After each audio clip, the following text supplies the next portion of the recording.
भारतीय cricket team के पूर्व आक्रामक बल्लेबाज विनोद कांबली की तबीयत बिगड़ने के बाद उन्हें ठाणे के भिवंडी के आकृति अस्पताल में भर्ती कराया गया है। जैसे ही ये खबर सामने आई, महाराष्ट्र के उप मुख्यमंत्री एकनाथ शिंदे ने तुरंत संज्ञान लेते हुए अस्पताल के डॉक्टरों से चर्चा की। उन्होंने यह सुनिश्चित करने का निर्देश दिया कि कांबली के इलाज में कोई कमी ना हो। डॉक्टरों को निर्देश दिए गए हैं कि कांबली को बेहतरीन चिकित्सा सुविधाएं दी जाएं ताकि वे जल्द स्वस्थ हो सकें। वहीं कल्याण लोकसभा क्षेत्र के सांसद डॉक्टर श्रीकांत शिंदे ने कांबली की मदद के लिए 5 लाख रुपए की निजी आर्थिक सहायता देने की घोषणा की है। आपको बता दें कि विनोद कांबली भारतीय क्रिकेट टीम के एक प्रमुख बल्लेबाज रहे हैं। उन्होंने अपने शानदार प्रदर्शन से भारतीय क्रिकेट टीम में एक खास जगह बनाई है। कांबली के प्रशंसक और समर्थक उनके जल्द स्वस्थ होने की प्रार्थना कर रहे हैं। सोशल मीडिया पर भी उनके लिए शुभकामनाओं का तांता लगा हुआ है। हम सभी उम्मीद करते हैं कि विनोद कांबली जल्द स्वस्थ होकर फिर से अपनी मुस्कान के साथ लौटें।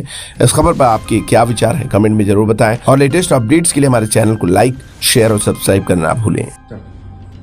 नमस्कार. महाराष्ट्राचं नाव ज्यांनी रोशन केलं ते क्रिकेटपटू विनोदजी कांबळे ठाण्यातील आकृती हॉस्पिटलमध्ये उपचारासाठी दाखल असल्याची बातमी कळताच राज्याचे उपमुख्यमंत्री एकनाथजी शिंदे साहेब तथा लोकप्रिय खासदार डॉक्टर श्रीकांत दादा शिंदे साहेबांनी मला आवर्जून हॉस्पिटलमध्ये उपचार नेमके कसे सुरू आहेत त्याची विचारपूस करण्यासाठी या ठिकाणी पाठवलं होतं. हॉस्पिटलचे प्रशासक श्री शैलेशजी ठाकूर आहेत, त्यांच्याकडून देखील मी माहिती घेतली. आता त्यांच्या प्रकृतीमध्ये हळूहळू सुधारणा होते.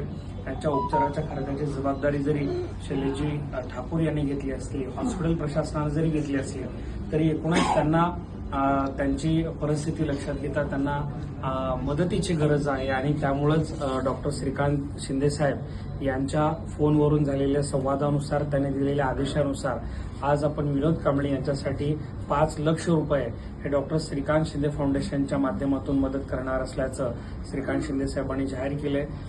लवकरच श्रीकांत शिंदे साहेब जेव्हा मुंबईत येतील, ठाण्यात येतील, त्यावेळी ते आवर्जून विनोद कांबळे यांना भेटण्यासाठी त्यांच्या प्रकृतीची विचारपूस करण्यासाठी येणार असल्याचं देखील त्यांनी दूरध्वनीद्वारे बोलताना सांगितलंय.